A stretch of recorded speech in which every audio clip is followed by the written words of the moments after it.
Preste atenção agora, temor, tremor e reverência diante da palavra do Senhor. Números 9, Gênesis, Êxodo, Levítico, Números, o quarto livro do Pentateuco de Moisés. Números 9, verso 15, acompanha aí. No dia em que foi erigido o tabernáculo, a nuvem o cobriu, a saber, a tenda do testemunho, e à tarde estava sobre o tabernáculo uma aparência de fogo até a manhã. Assim era de contínuo, a nuvem o cobria até a manhã. Assim o cobria, e de noite havia aparência de fogo. Quando a nuvem se erguia de sobre a tenda, os filhos de Israel se punham em marcha. E no lugar onde a nuvem parava, ali os filhos de Israel acampavam. Segundo o mandato do Senhor, os filhos de Israel partiam, e segundo o mandato do Senhor, se acampavam. Por todo o tempo em que a nuvem parava sobre o tabernáculo, permaneciam acampados. Quando a nuvem se detinha muitos dias sobre o tabernáculo, então os filhos de Israel cumpriam a ordem do Senhor e não partiam. Às vezes a nuvem ficava poucos dias sobre o tabernáculo, então, segundo o mandato do Senhor, permaneciam, segundo a ordem do Senhor, partiam. Verso 21. Às vezes a nuvem ficava desde a tarde até a manhã. Quando pela manhã a nuvem se erguia, punham-se em marcha, quer de dia, quer de noite.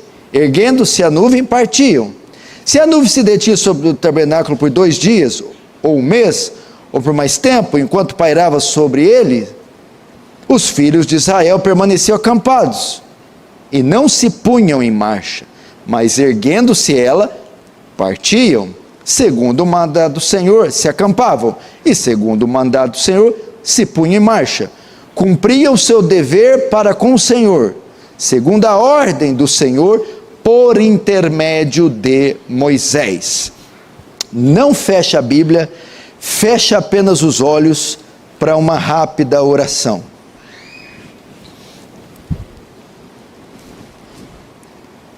Senhor, mais uma vez nos colocamos diante da sua presença, do seu trono, por causa do caminho que o seu Filho abriu mediante o seu sangue, comprou para nós os méritos, deu a nós esse privilégio. Então nós nos achegamos à sala do seu trono,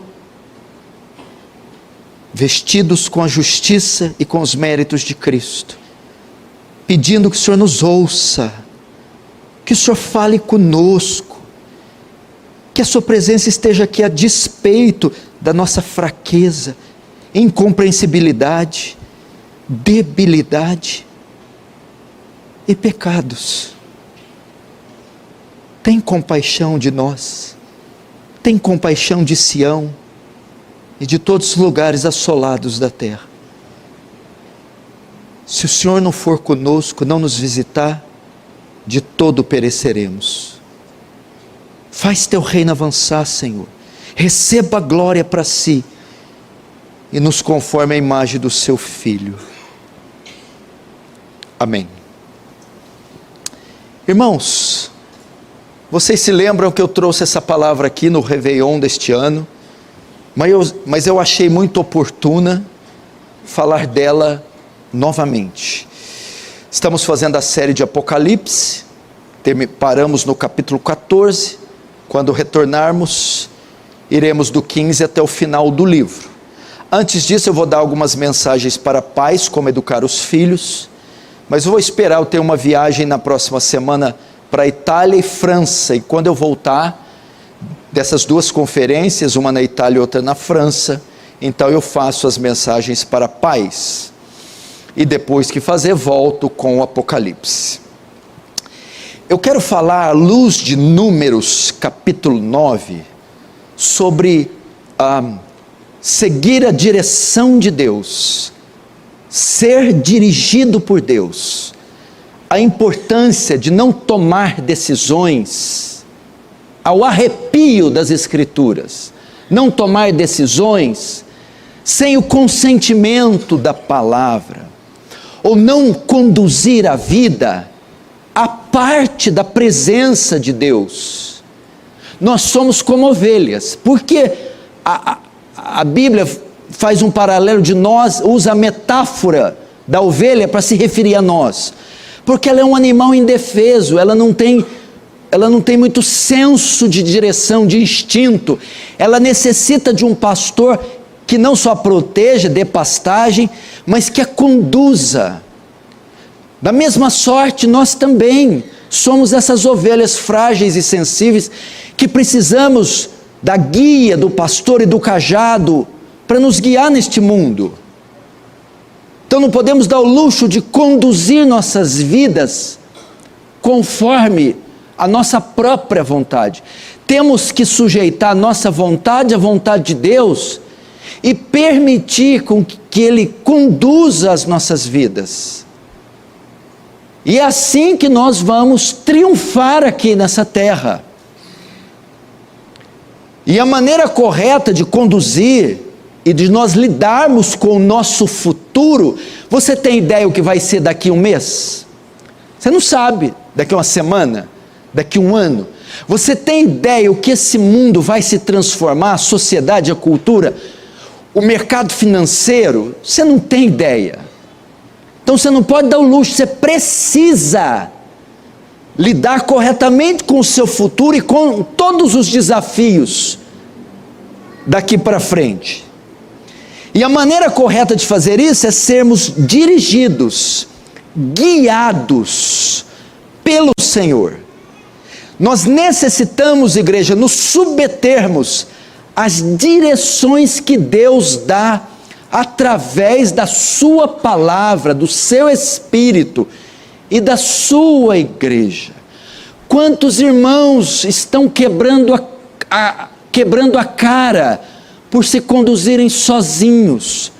Quantas pessoas estão demorando tempo demais para chegar no alvo, para terminar o percurso, para concluir algo, porque decidiram fazer isso sozinho?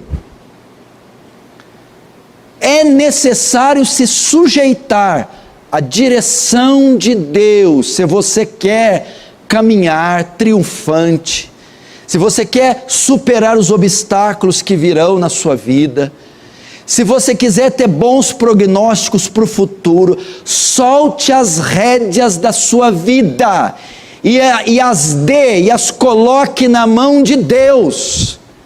Deixe de guiar você próprio, a sua vida. Você não tem competência para fazê-lo à parte de Deus, sem o Senhor. Você precisa do Senhor. E nesse sentido, não existe texto melhor para mostrar isso que Números 9. Preste atenção. Vamos para o pano de fundo. O que está acontecendo aqui? Israel tinha saído do Egito depois de 400 anos de cativeiro. Só um pouquinho o retorno, João, aumenta 1 milímetro. E agora Israel precisava chegar até Canaã.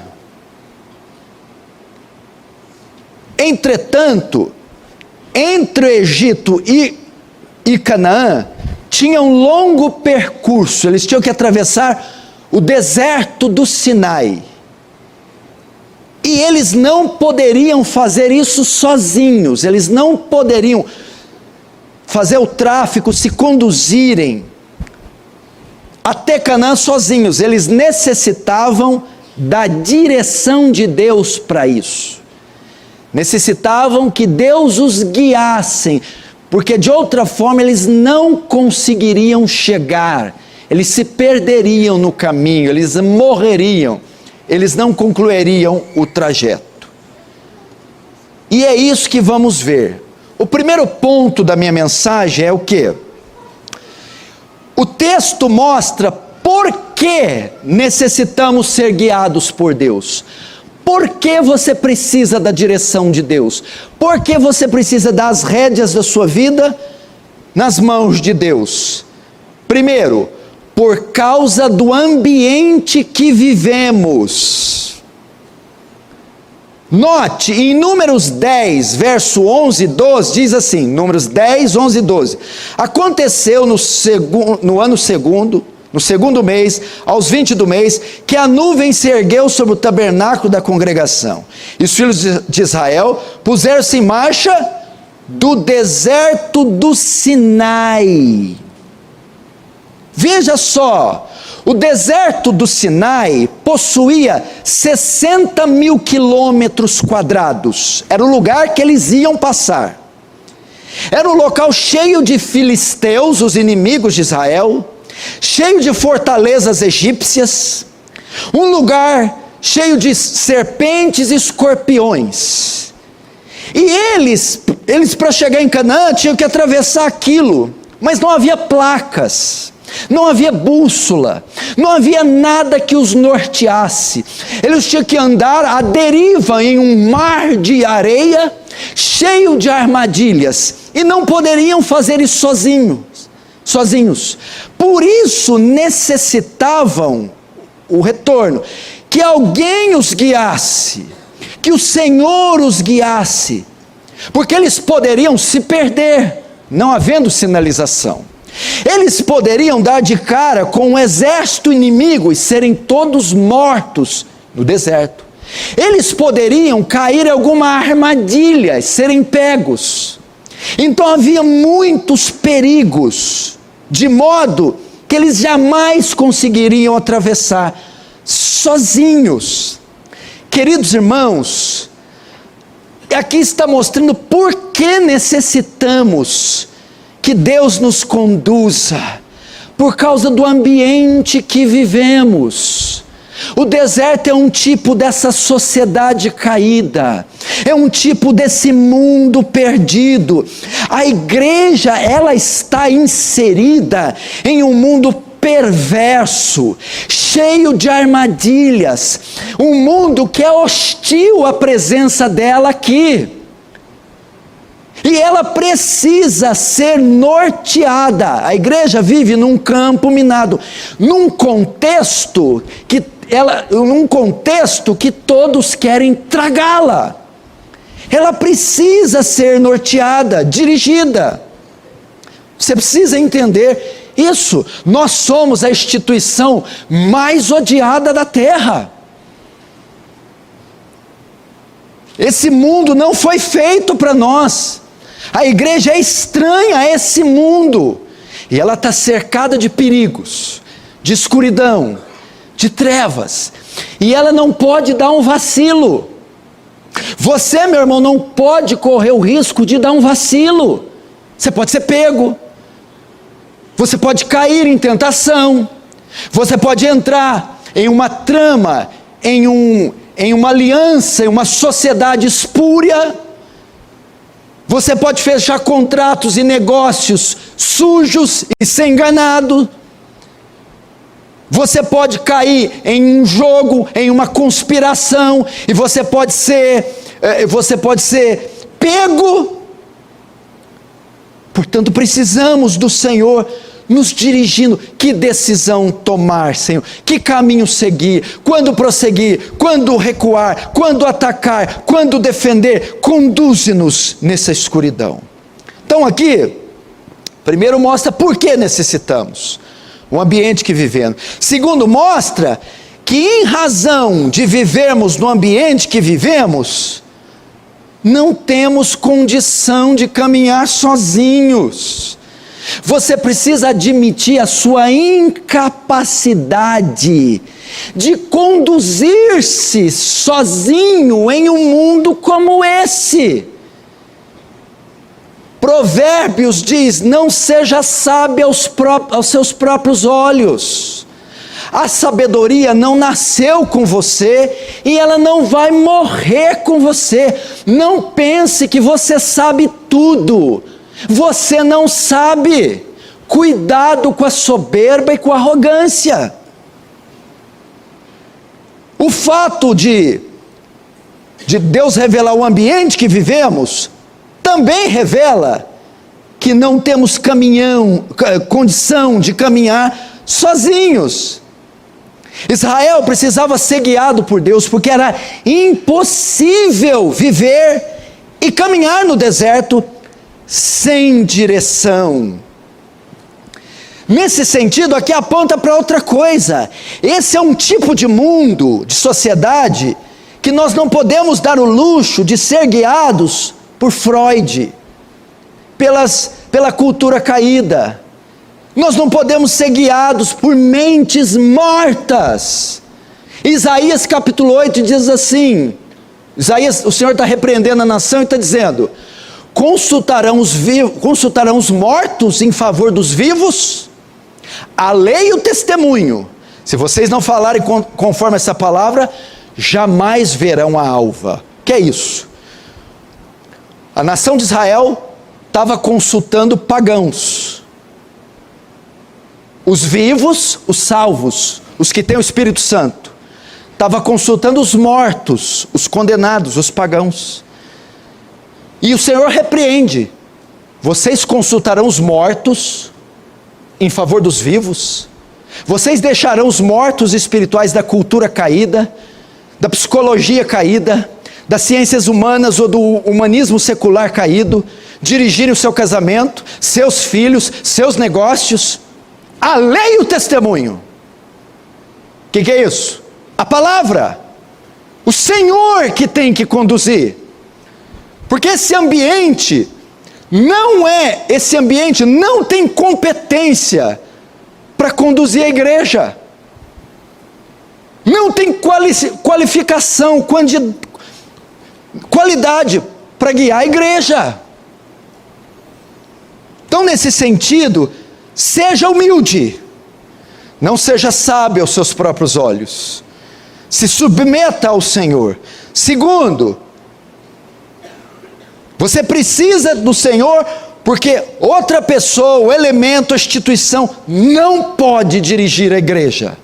E muitos cristãos estão entregando seus filhos, suas famílias, a educação do seu lar, seus negócios, sua alma, na mão de incrédulos, de mortos, pessoas que vivem nesse contexto do deserto, para se conduzir, e estão quebrando a cara. Estão quebrando a cara. Então esse era o contexto deles. Mostra então que necessitavam ser guiados, porque necessitavam e que não tinham condições. Entretanto, Israel podia contar com a presença de Deus. Veja o verso 15. No dia em que foi erguido o tabernáculo, a nuvem o cobriu, a saber, a tenda do testemunho. E à tarde estava sobre o tabernáculo uma aparência de fogo até a manhã. Presta atenção. A nuvem, veja só, entre o povo de Israel, uma nuvem aparecia, e essa nuvem era responsável por guiar Israel na direção certa e de forma segura no deserto. Essa nuvem era o que? Ela era um símbolo da presença viva de Deus, que jamais se apartava do povo hebreu, consciente do destino de Israel, Canaã, consciente do ambiente que viviam, o deserto, consciente da incapacidade de Israel se guiar pelo deserto. O Senhor, na sua providência, doutrina da providência, envia uma nuvem, a sua presença na forma de nuvem, dizendo para Israel: vocês podem contar com a minha presença. Nós também, irmãos, escute, apesar de vivermos em um mundo em trevas, em um mundo hostil, em um mundo estranho, apesar de não sabermos o que nos espera no futuro, podemos contar com a presença de Deus, nos guardando, nos protegendo, nos guiando. Jesus disse em Mateus 28:20: eis que estou convosco até a consumação dos séculos. João 14,16, e eu rogarei ao Pai, e Ele vos dará outro Consolador, a fim de que esteja para sempre convosco. Esse Consolador é a nuvem que estava sobre Israel, é a nuvem que está sobre nós, a presença de Deus, na forma do Espírito Santo, na forma da onipresença de Deus, que está em todo lugar. Então você pode contar com isso. Então aqui já vai outra dica. Quando você vê um crente quebrando a cabeça, tomando decisões erradas, fazendo negócios errados, falando besteira, se precipitando, ele deveria receber um severo castigo. Por quê? Porque nenhum outro povo, instituição ou pessoa tem disponível a presença de Deus, de modo que os ímpios, os incrédulos se conduzem conforme pensam e entendem, e eles não têm acesso à presença de Deus. Agora, quando ele diz que estarei convosco até a consumação dos séculos, e mandarei o Consolador, como é que você pode desprezar a presença favorável de Deus, disponível a você, 24 horas por dia? Como que você pode caminhar a parte dessa presença, desprezar a presença favorável?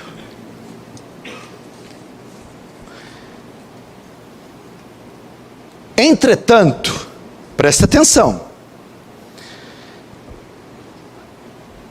agora é a parte principal da mensagem. Estou dizendo que não conseguimos guiar nossas vidas sozinhos, em razão do ambiente que vivemos. Para isso precisamos da presença, e ela está disponível. Entretanto,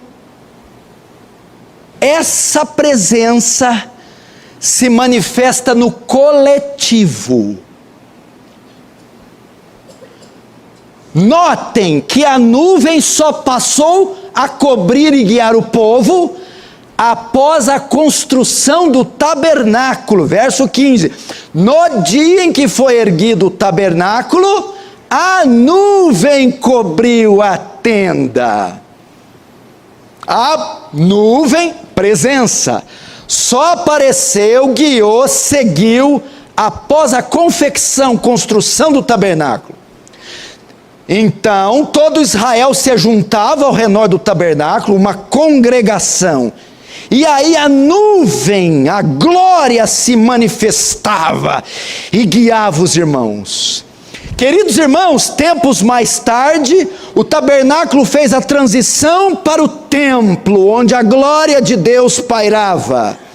Irmãos, escute, Deus nos guia como igreja. É na igreja que Deus mostra o seu poder, é no culto público que Deus fala, dirige, coordena a sua igreja. É na igreja, é no culto, é aqui, meu irmão. Hebreus 10, 25 diz: não deixemos de congregar-nos, como é costumes de alguns, antes façamos admoestações, e tanto mais quanto vedes que o dia se aproxima.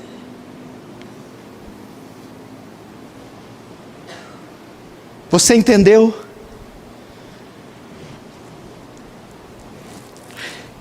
O autor está enfatizando, meu irmão, a importância da igreja local, é a importância da comunidade dos remidos. Não existe fé fora da igreja. Não há como, meu irmão, você ter uma vida saudável apartado da igreja. É nesse ajuntamento solene, é na comunhão semanal com os santos, é viver na vida desse organismo vivo, que o membro tem saúde, é no culto público que ele ouve o sermão, ele é exortado, consolado, dirigido, doutrinado, guiado, e ele sai equipado, preparado, estruturado para enfrentar a vida lá fora, porque a nuvem simbolicamente paira sobre a igreja. Salmo 73, verso 2 e 17, diz assim: quanto a mim, salmista, quase tropecei, meus pés quase se desviaram. Ele estava confuso com a prosperidade do ímpio, ele não sabia o que fazer.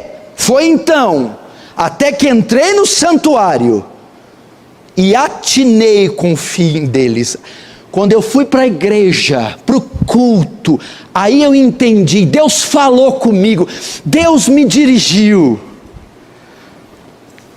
Queridos irmãos, estamos assistindo o nascer de uma geração irresponsável como nunca, sem compromisso com a igreja local, sem compromisso com o culto. Aí me pergunta, o que eu faço? Onde que eu estou errando? Vem para a igreja. Vem para a igreja.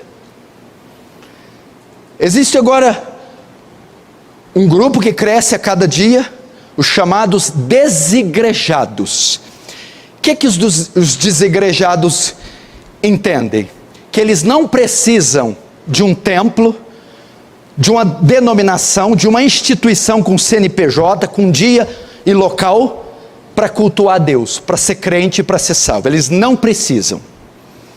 Eles podem cultuar em casa, na rua, numa cafeteria, pela internet. São os desigrejados. E tem dois tipos de desigrejados. O primeiro é aquele que não encontra uma igreja bíblica na sua cidade. Só tem aquelas espeluncas da prosperidade, que o povo vira lagartixa nas paredes.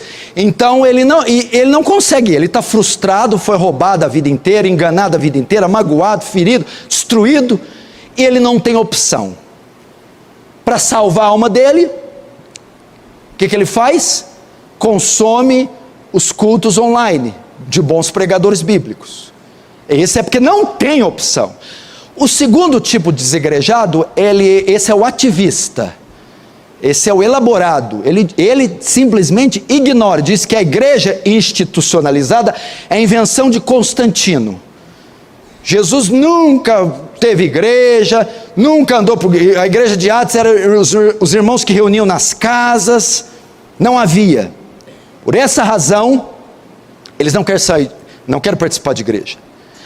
Queridos irmãos, Cipriano de Cartago disse: ninguém pode ter Deus por pai se não tiver a igreja por mãe. Como é que você pode dizer filho de Deus se você odeia a noiva dele, que é a igreja? Jesus derramou o sangue dele pela igreja. Não existe eu sou igreja, eu sou igreja, não.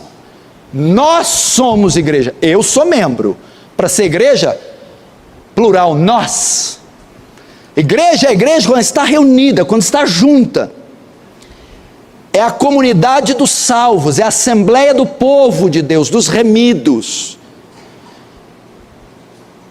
Esse negócio de igreja local é tão importante. Por exemplo, Paul Washer, ele morava no estado de Alabama, nos Estados Unidos, numa igreja muito grande, mega igreja, mega church, e não estava saudável.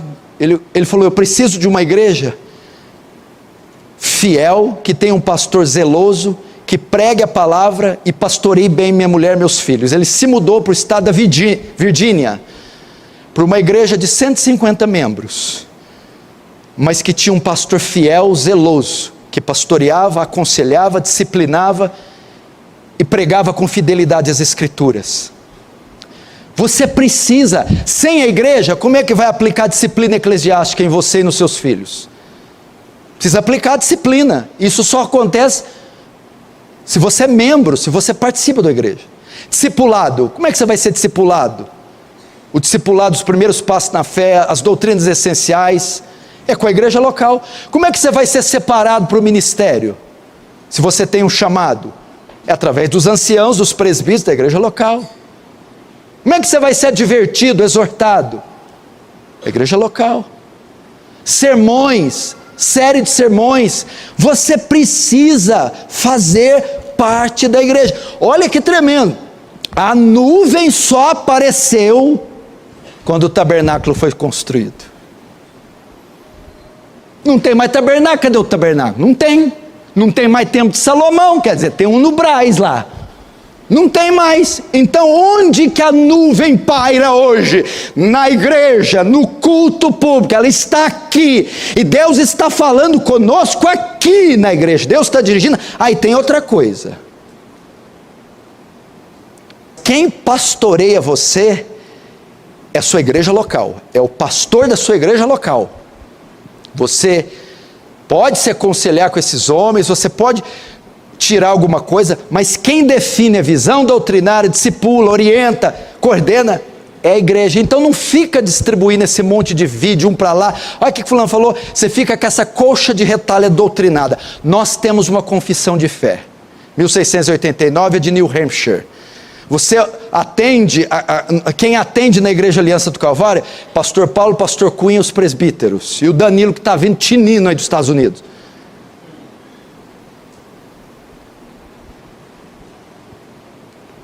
Que mais? Igreja local, estou falando da importância. Então, você que vem só de 15 em 15 dias, experimenta tomar banho só de 15 em 15 dias. Tem uns que já experimentam, né? Amém. Haja Rexona. Talvez até de dá uma fungada forte que você pega alguma coisa. Tenta comer de 15 em 15 dias, beber água de 15 em 15 dias, mas na igreja pode. Que mais? Essa presença se manifesta no coletivo. Segundo, Deus usa a liderança para guiar o seu povo. Veja o verso 23. Segundo o mandato do Senhor, se acampavam, e segundo o mandato do Senhor, se punham em marcha, cumpriam o seu dever para com o Senhor, segundo a ordem do Senhor, por intermédio de Moisés. Notem, o que Deus fazia por intermédio de Moisés? Guiava o povo, conduzia o povo, dava ordem para o povo. Deus usava o líder Moisés para guiar o seu povo no deserto. Deus, presta atenção, Deus é espírito, não é? Cadê ele? Eu não vi Deus, eu não peguei em Deus, não tem jeito. Deus é um espírito invisível, onipotente, onisciente, onipresente e transcendente. Mas quando Deus se manifesta é através dos seus instrumentos. Através da instrumentalidade de Charles Spurgeon, instrumentalidade de Jonathan Edwards, a instrumentalidade de Jeremias, Isaías, e aqui a instrumentalidade de Moisés. Portanto, como Deus guia a sua vida? Através dos seus pastores, presbíteros e anciãos. Irmãos, prestem conta das suas vidas. Tem irmãos que a gente não tem a menor ideia onde estão, quem são, o que estão fazendo, e só aparece quando vem aos pedaços, aos frangalhos. Me acode, pastor, o diabo me sapecou.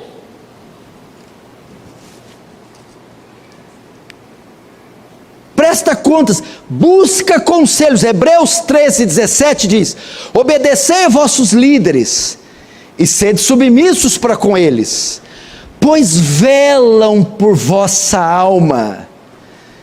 Provérbios 15:22, onde não há conselho, fracassam os projetos, mas com muitos conselheiros há bom êxito. Provérbios 24:6, porque com conselhos prudentes tu farás a guerra, e na multidão de conselheiros está a vitória. Você quer a sua vida dirigida? Eu quero que Deus fale comigo, eu quero que Deus guie a minha vida, eu quero que Deus me dê discernimento, que Deus revele algo para mim. Pois não, vamos lá. Como? Eu te dou a resposta: através da igreja, o culto, o sermão dominical, a comunhão, o koinonia, o relacionamento orgânico com esse corpo vivo. Segundo, eu quero que Deus me dirija, me dê instruções, fale comigo. Sim, através da liderança, aconselhamento, discipulado, correção, disciplina, confissão de pecado. É assim. Eu e os pastores, a gente vive se aconselhando mutuamente, abrindo o coração com o outro, buscando tomar decisões com a opinião uns dos outros. E o texto diz aqui, por intermédio de Moisés, presta atenção, mais uma vez, Deus enfatiza o coletivo. Por quê? Por que, Gustavo? Porque certas coisas não conseguimos fazer sozinhos. Estamos diante de uma geração individualista como nunca, que faz tudo sozinha, que não pede conselho de ninguém, aprovação de ninguém, é o carreira solo. Eu falei aqui o dia que eu preguei, o pastor Danilo está lá, vai completar um ano que ele está no Puritan Seminar Reformed, está lá, em Grand Rapids, em Michigan, está estudando a maior faculdade de teologia da Via Láctea, professores da mais alta patente, tem como seu conselheiro o Dr. Joel Robert Bick, só, the last Puritan, o último puritano vivo. Está lá, chamaram para jogar no Real Madrid, no Barcelona, Pepe Guardiola é o técnico dele, mandou uma mensagem para mim, estou estudando aqui, mas o meu pastor é o senhor, pastor Paulo. As direções, as decisões que eu tomo, passam pela liderança da minha igreja, que é a Aliança do Calvário. Só o que o Danilo esqueceu, eu nunca vou aprender. Só o que ele já esqueceu. Pra você ter uma ideia. Mas é o que? Princípio. Não fazemos nada sozinhos. Deus estabeleceu que o organismo funcione em perfeita harmonia quando eles estiverem conectados uns nos outros, a cabeça no seu lugar, os ombros, o quadril, o tórax, os dedos, os pés, e isso faz ele andar e caminhar em perfeita harmonia. Então nós precisamos de uns dos outros. Talvez você os pés, mas você precisa dos punhos. Talvez os punhos precisam da cabeça, e a cabeça precisa do tórax. Capite? Sexto, estou terminando. Agora o texto mostra que quem decide quando e como fazemos as coisas é Deus. Veja o verso 17. Quando a nuvem se erguia de sobre a tenda, os filhos de Israel se punham em marcha. E no lugar onde a nuvem pairava, ali os filhos de Israel se acampavam. 18.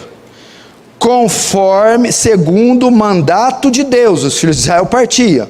E segundo o mandato de Deus, eles se acampavam.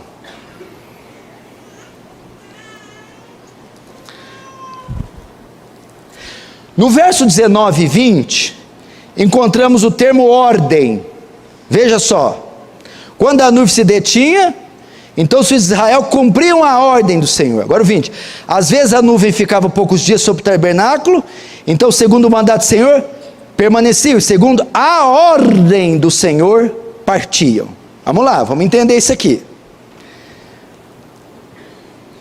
Israel só marchava ou parava, segundo o que Deus decidiu e ordenava. Você vê tanto 17 e 18, como 19 e 20. Então, Israel só marchava ou parava, segundo o que Deus decidia, ordenava. Deus é quem determinava se eles iam, se eles ficavam. Para onde iam? Se iam ou se recuavam. A ideia aqui é assim, ó: Pai nosso que estais no céu, santificado seja o teu nome. Venha a nós o vosso reino. Seja feita a tua vontade, assim na terra, como ela é feita nos céus. Irmãos, nós só caminhamos conforme Deus quer. A questão não é essa assim, ó. Vamos lá. Preto ou vermelho? Deixa eu ver. Eu quero preto. Não. Norte ou sul? Acho que eu quero sul. Não. Em cima ou embaixo? Acho que quero em cima. Esse empreendimento ou esse? Eu acho que é esse. Não. É assim. Preto ou branco? Senhor, qual desses dois é a sua vontade? Preto. Então é preto. Norte ou sul? Senhor, qual desses dois devo ir? Qual é a sua vontade? Norte ou sul? Sul. Então é sul. Cima ou baixo? Senhor, qual caminho devo seguir? Para cima ou para baixo? Para cima. Então para cima irei. 99% dos crentes não faz isso que eu falei. Norte ou sul? Depende de quem pagar mais. Cima ou baixo? Depende de que me der mais prazer. Preto ou branco? Depende do que tiver valor de troca maior.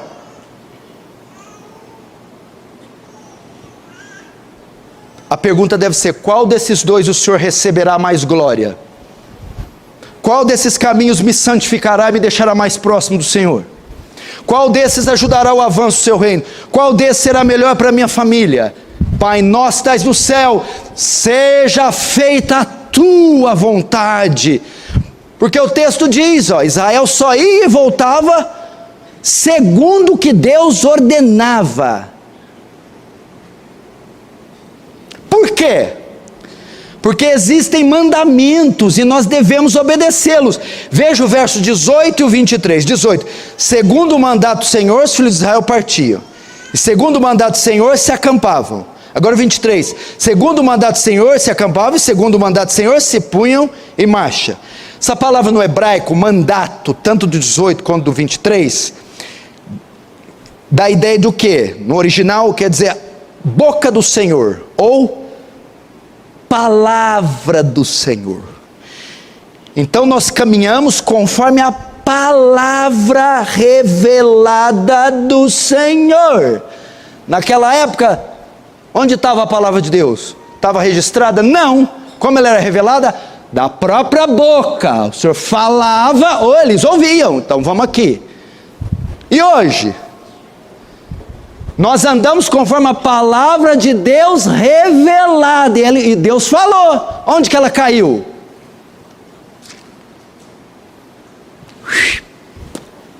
Está aqui. O que o senhor está querendo dizer? Que nós tomamos decisões segundo a palavra revelada, registrada de Deus. O código de ética, prática, de fé do povo de Deus está aqui. Olha a grossura desse negócio. Acho que não tem todas as respostas que a gente quer? Está aqui. Havia preceitos a serem obedecidos para uma jornada segura. Israel, se quisesse concluir, deveria obedecê-los. Irmãos, escute, olhe para mim. Você que está me assistindo, a única maneira de prevalecermos nos próximos anos, de vencermos os obstáculos, os inimigos, os gigantes, de prosperarmos e triunfarmos, é andando em obediência a Deus. A nuvem de Deus manifestada na igreja, através da liderança e através da sua palavra.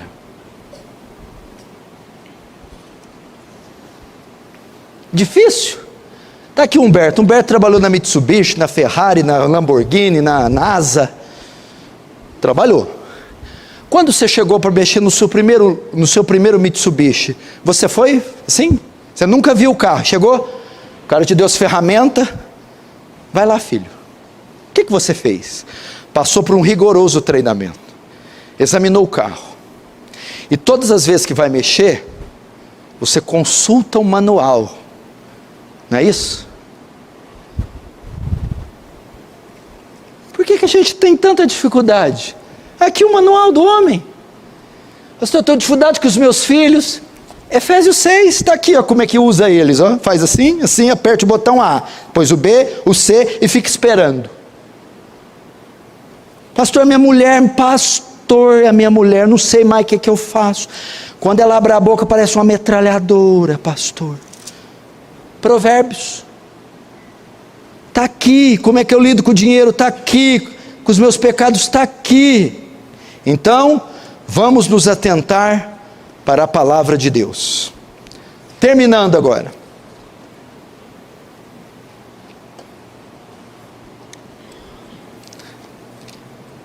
Quantos estão entendendo, diz amém. Quantos estão entendendo e gostando? Entender, você pode estar entendendo, não quer dizer que você está gostando. Diz amém também. É tão bom quando você, eu vou te ensinar uma coisa, é tão bom quando você tem uma dúvida, e você fala, meu Deus, eu tenho uma dúvida, e você vai para a palavra, e ela te responde, não tem realização maior. Sétimo, nós temos que aprender que a igreja vive em constante movimento. Olhe para mim, escute, no verso 17, diz que Israel punha em marcha, e depois acampava. No verso 18 diz que os filhos de Israel partiam, depois paravam. No verso 19 diz que a nuvem se detinha muitos dias. No verso 20 diz que a nuvem às vezes se detinha poucos dias. No verso 21 diz que a nuvem parava apenas um dia e após isso partia. E no verso 22 fala que a nuvem parava 2 dias ou até um mês, depois disso eles partiam. O que eu estou querendo dizer com isso? Que aquela nação, aquele acampamento estava em constante movimento. A hora que desacampava, sentava, a nuvem, opa, vamos marchar. Marcha 2 dias, agora para, sentava, ficava uma semana, a nuvem, agora vamos. A hora que acabava de sentar, saía. A hora que saía, sentava. Então ela constantemente estava em movimento, dirigindo. Acampa, marcha, acampa 5 dias, marcha 10, acampa 1, marcha 30. Ela estava em constante movimento. Preste atenção, nós devemos estar atentos a estes comandos de Deus, tanto para nos mexermos, quanto para ficarmos imóveis. Temos que ficar atentos à voz de Deus, tanto para irmos, quanto para ficarmos. Tanto para nos movermos, agirmos, quanto para ficarmos quietos, estáticos. Devemos estar atentos. Você está recebendo um comando hoje, porque Deus ora vai dizer vai, ora Deus vai dizer fica, ora Deus vai dizer mexe-se, ataca, combate, se expõe, ora Deus vai dizer cala-te, aquieta-te. Existem 2 tipos de pessoa na igreja, escute, isso aqui é muito importante. Primeiro, os acomodados, que querem ficar quietinhos, que não se arriscam, e que não gostam de nenhuma mudança. Esses, quando a nuvem diz vai, eles não gostam de ir. Quando Deus mostra, está na hora de mudar, eles não querem mudar. Quando o Senhor dá claros testemunhos, erga-te, mude, passe o bastão, chega, haja, vá. Não, acomoda, deixa eu quietinha aqui, eu quero passar 30 anos, a única coisa que eu quero que mude é a cor do meu cabelo. E o segundo tipo, são aqueles que querem agir precipitadamente. Aqueles que eles te convidam para ir na casa deles. Vai, você demora uma semana, você chega lá, não estão lá. Aí você liga, fulano, eu estou aqui, não tem ninguém. Já mudei. Mudou? Aonde? Então, estava no Leporaço, fui para o aeroporto. Vixe. Ah, tá. Se você demorar uma semana, ele já não está lá mais. Ele está numa aviação. Tem os precipitados. Aquele que fala assim, pastor, só estou orando, eu estou pensando em fazer um negócio. Tá, irmão, vamos orar. Passa 3 dias, irmão, estava orando aqui, já fechei, pastor, Como fechou? Fechei, já vendi de novo, não deu certo, já estou vendendo laranja lá na feira do rolo. Legal. Os precipitados querem agir, eu quero ir, eu quero falar, eu vou quebrar tudo, e às vezes tem que ouvir o mandato que Deus vai dizer: quieta-te, cala-te, esconde-te.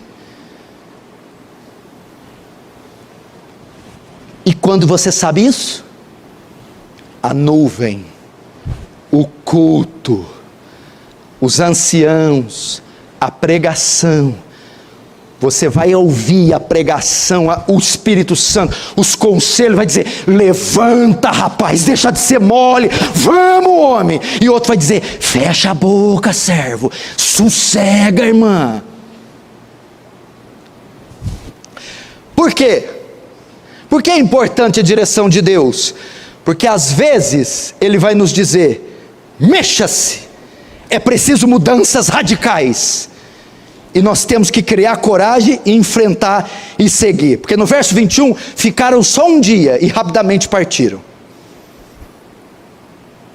E por que segundo é importante? Porque às vezes nós queremos lutar, protestar, combater, usar as mídias sociais, fazer acontecer, e Deus vai dizer: aquieta-te. Êxodo 13, 17, 18. Tendo o faraó deixado o povo ir, Deus não levou pelo caminho das terras dos filisteus, posto que era mais perto, pois disse: porventura o povo não se arrependa, vendo a guerra, e torne para o Egito. Porém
Deus fez rodear pelo caminho do mar, não estava preparado para a luta.